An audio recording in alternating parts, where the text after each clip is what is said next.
नमस्कार दोस्तों, मैं हूं दीपक चौरसिया और आज बात करेंगे बिहार के बारे में। लेकिन उससे पहले मैं आपका अपने सोशल मीडिया मंच पर नमस्कार करके स्वागत करता हूं। ये भी आपको कहना चाहता हूं कि आप सोशल मीडिया मंच के बारे में जो भी सोचते हैं मुझे अपने कमेंट बॉक्स में लिखकर ज़रूर बताइए, ताकि मैं उसके हिसाब से आगे के लिए अपने पीसेस के अंदर सुधार कर सकूं। आज बिहार के बारे में हम बात करेंगे और आज बिहार के एक ऐसे कैरेक्टर के बारे में हम बात करेंगे, एक ऐसी राजनीतिक शख्सियत की जिसके पीछे बहुत सारी मिस्ट्री, बहुत सारा रहस्य छुपा हुआ है।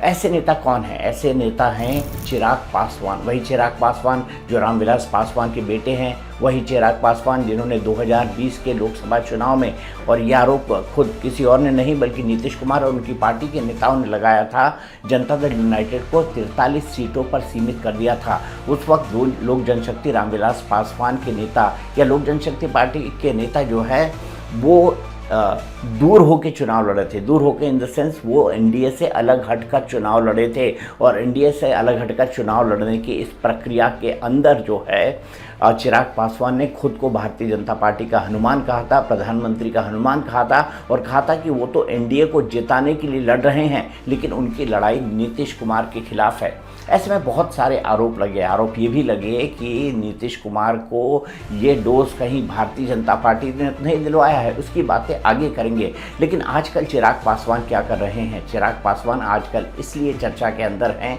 क्योंकि चिराग पासवान जो है बिहार में विधानसभा का चुनाव लड़ने का एक सुरसुरी छोड़ चुके हैं। वो एक हवा छोड़ चुके हैं, क्योंकि बिहार के अंदर वो चुनाव लड़ेंगे या नहीं, इसको लेकर सीधे नीतीश कुमार ने उनसे बात की। अरुण भारती जो उनके रिश्तेदार हैं, उन्होंने इस बात को सार्वजनिक करते हुए बताया था कि मंच पर से नीतीश कुमार ने रामविलास पासवान के बेटे चिराग पासवान से पूछा कि क्या आप बिहार विधानसभा का चुनाव लड़ना चाहते हैं। उनका कहना था कि हाँ, पार्टी मेरी ऐसा चाहती है, और अगर पार्टी अगर ऐसा आदेश करेगी तो मैं इसके बारे में विचार करूँगा। तो यहाँ भी चिराग ने छुपाया नहीं। चिराग की पार्टी इस बात की घोषणा पहले से ही कर चुकी है कि वो चाहती है चिराग विधानसभा का चुनाव लड़े। चिराग युवा नेता हैं, चिराग अनुभवी हैं, चिराग के पास एक आइडियोलॉजी है, बिहार फर्स्ट, बिहारी फर्स्ट, ये उनकी आइडियोलॉजी है, और इसी आइडियोलॉजी को लेकर वो आगे काम कर रहे हैं। इसी आइडियोलॉजी को लेकर उन्होंने 2020 का चुनाव लड़ा था। लेकिन राजनीतिक परिस्थितियां जिस तरीके से बदली, आपने देखा होगा चिराग पासवान ने हनुमान कह के तो जो है वो नीतीश कुमार के घर में या राजनीतिक चैन में आग लगा दी थी। लेकिन वही हनुमान को बाद में भारतीय जनता पार्टी ने डिच कर दिया था और उनके चाचा को मंत्रिमंडल में शामिल कर लिया था, और असली लोक जनशक्ति पार्टी, असली जो राष्ट्रीय लोक जनशक्ति पार्टी थी, वो उनके चाचा के खाते में चली गई थी। अब उनके चाचा महागठबंधन के साथ चुनाव लड़ रहे हैं, जिनका नाम पशुपति पारस है, और चिराग एनडीए के अंदर हैं। अब चिराग ने ये घोषणा क्यों की है, ये समझना बेहद ज़रूरी है। चिराग ये घोषणा करके क्या करना चाहते हैं? क्या चिराग दबाव बनाना चाहते हैं? क्या चिराग यहाँ पर दबाव की राजनीति कर लेते हैं, कर रहे हैं? पहले ये समझ लीजिए कि 2024 का जो लोकसभा चुनाव हुआ था, उसमें भी 5 सीटें कम नहीं होती। एक छोटी पार्टी के लिए 5 सीटें लोक जनशक्ति पार्टी के नेताओं के लिए बिहार की जनता ने चुनकर दी थी, तो 5 सीटें कम नहीं हैं। अब सवाल यहाँ पर ये खड़ा होता है कि चिराग पासवान जो केंद्र की राजनीति कर रहे हैं, वो एकाएक बिहार का चुनाव क्यों लड़ना चाहते हैं? आखिरकार ये राजनीतिक शगुफा चिराग पासवान ने क्यों छोड़ा है? इसके पीछे 2 कारण हो सकते हैं। पहला, चिराग अपनी सीटों की बार्गेनिंग को बढ़ाना चाहते हैं, और दूसरा कारण ये हो सकता है चिराग के मन में कहीं एक ख्वाहिश है कि अगर उनको 30-40 सीटें हासिल होती हैं, उसमें से वो 15 से 20 अगर जीत लेते हैं, तो एक ऐसा डेलिकेट बैलेंस आ जाएगा कि उनके बिना शायद सरकार न बन पाए। तो क्या चिराग किंग मेकर बनना चाहते हैं? ये भी एक बहुत बड़ा सवाल है। और ये भी एक बहुत बड़ा सवाल है कि क्या चिराग ऐसा करके खुद अपने आप को मुख्यमंत्री के तौर पर भी प्रोजेक्ट करना चाहते हैं? चिराग के बारे में एक बात मैं बता देता हूं, चिराग बहुत मेहनती इंसान है। चिराग दिल लगाकर मेहनत करते हैं, और जब उनकी पार्टी के ऊपर ये तमाम संकट आए, चिराग अलग थलग पड़ गए थे, उसके बाद चिराग खड़े रहे।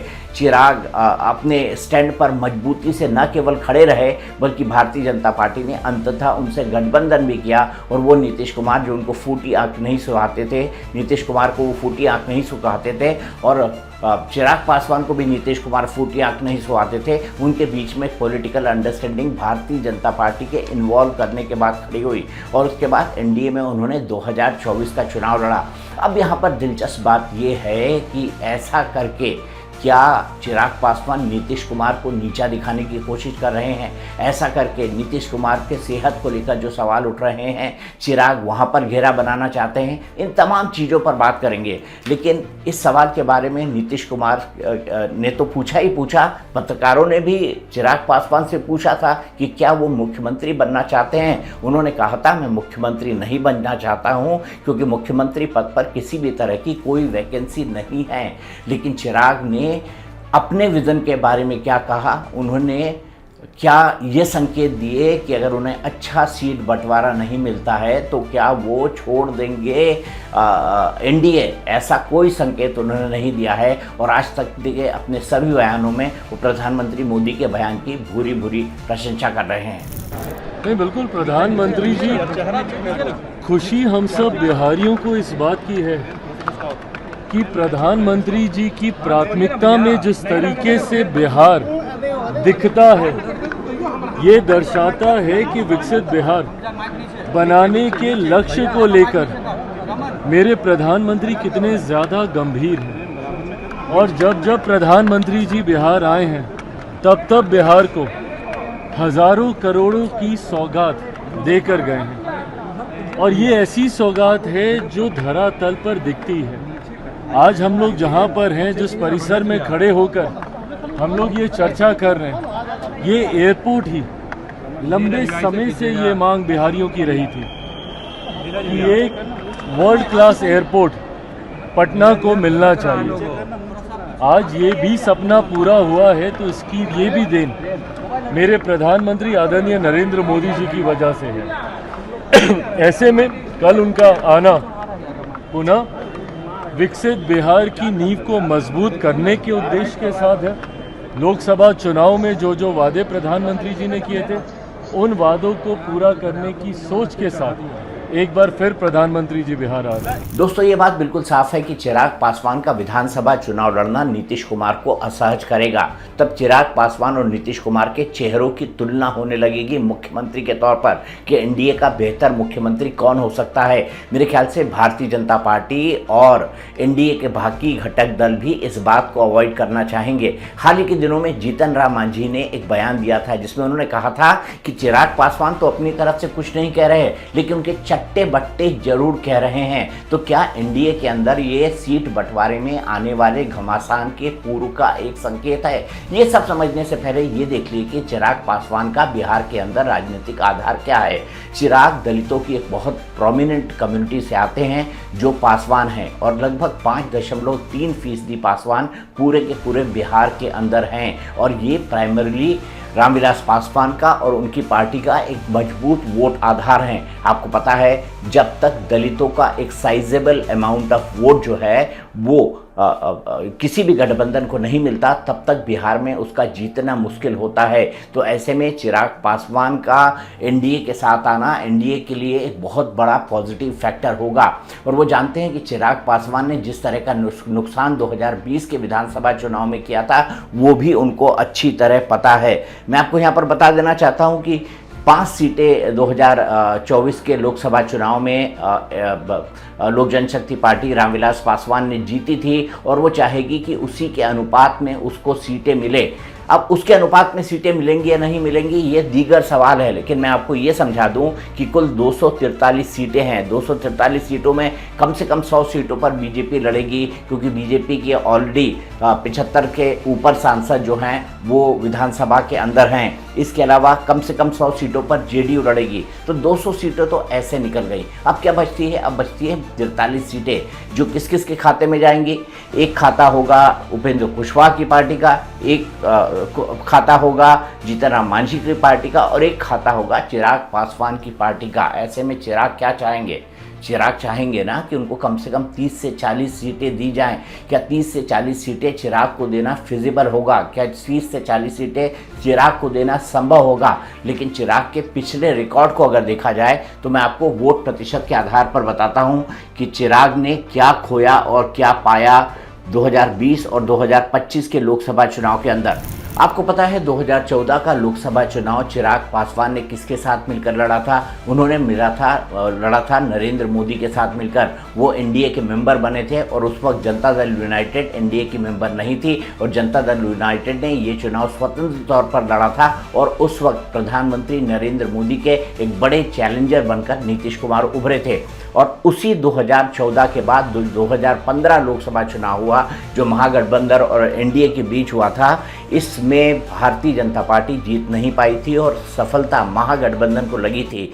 यानी नीतीश कुमार मुख्यमंत्री तो बने थे लेकिन उनको उप मुख्यमंत्री तेजस्वी यादव को बनाना पड़ा था और तेज प्रताप यादव को अपना स्वास्थ्य मंत्री बनाना पड़ा था। इसी 2015 में एलजेपी गठबंधन की भूमिका सीमित थी लेकिन सकारात्मक थी। इस चुनाव में भी उसे 4 से 5% वोट मिले लेकिन उसको सीट सिर्फ मिली थी एक सीट उसको मिली थी लेकिन 4 से 5% वोट उसने अपने पास इंटैक्ट रखे थे, जो विधानसभा चुनाव के लिए एक बड़ा नंबर होता है।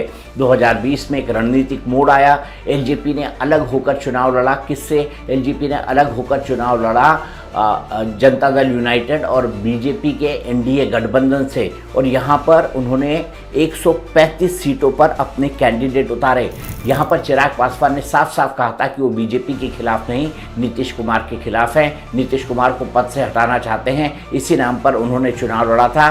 और एनडीए को क्या हासिल हुआ था? एनडीए रेंग कर सरकार बनाने के काबिल तो बन गई थी लेकिन इसका परिणाम ये हुआ था कि 135 सीटों पर लड़ने के बाद इतना नुकसान चिराग पासवान ने किया, इतना नुकसान किया कि जेडीयू की सीटें 71 से गिरकर 43 रह गई। बीजेपी को अकेले 74 सीटें जीतने में सफल हुई। एनडीए को सफलता मिली लेकिन जेडीयू की स्थिति कमजोर हो गई थी। इस विधानसभा चुनाव में भी चिराग पासवान ने 5.66% वोट हासिल किया था। हालांकि किसी भी सीट पर उनको जीत नहीं मिली। अब ये 5.66% वोट टोटल पासवान वोट जो 5.3 के मिला दिए जाएं, एक तरह से आप उनको ले लीजिए, उनकी आबादी को ले लीजिए और दूसरी तरफ आप जोड़ लीजिए कि उसमें कुछ ऐसे युवाओं के वोट भी मिलेंगे जिनको चिराग पासवान अपनी तरफ लाने में कामयाब रहे थे। तो चिराग ने अपनी एक लीगेसी तो डेवलप की है, चिराग ने अपनी एक राजनीति तो डेवलप की है और चिराग की इस राजनीति के आधार पर और चिराग की इसी राजनीति को देखकर और चिराग के इस एग्रेसिव पोस्चर को देखकर अगर वो बिहार विधानसभा का चुनाव लड़ते हैं तो नीतीश कुमार के बारे में असहज स्थिति खड़ी होगी। नीतीश कुमार अपने हेल्थ के कारण सवालों में है। नीतीश कुमार अपने अजीबोगरीब व्यवहार को लेकर सवालों में है। नीतीश कुमार की फिटनेस को लेकर लगातार सवाल उठते रहे हैं। नीतीश कुमार को क्या फिर से मुख्यमंत्री बनाया जाएगा?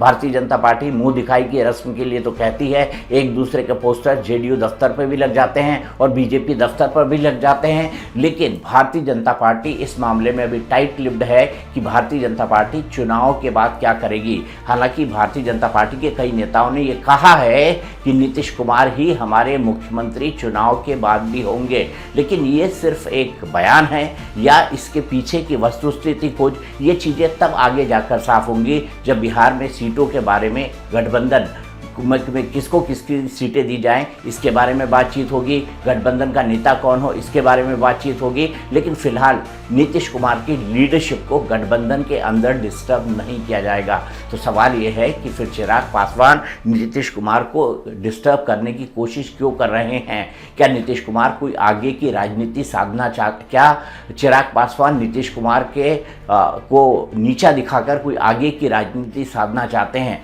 मुझे जो लगता है, जो राजनीतिक विश्लेषक मानते हैं, उनका साफ मानना है चिराग पासवान ने ये पोस्चरिंग सिर्फ इसलिए कर रखी है ताकि बिहार में वो आने वाले समय में, अभी तो बिहार में चुनाव में वक्त है, नवंबर में चुनाव होने हैं, अक्टूबर में चुनाव की घोषणा होगी, छठ पूजा के बाद ये चुनाव होंगे और आपको पता है छठ पूजा और दिवाली के अंदर पूरा अक्टूबर का वक्त निकल जाएगा। तो नवंबर में 2 से 3 चरणों के चुनाव होंगे और 2 से 3 चरणों के इन चुनाव के होने से पहले गठबंधन की जो स्थिति है, वस्तु स्थिति है, उसको समझा जाएगा।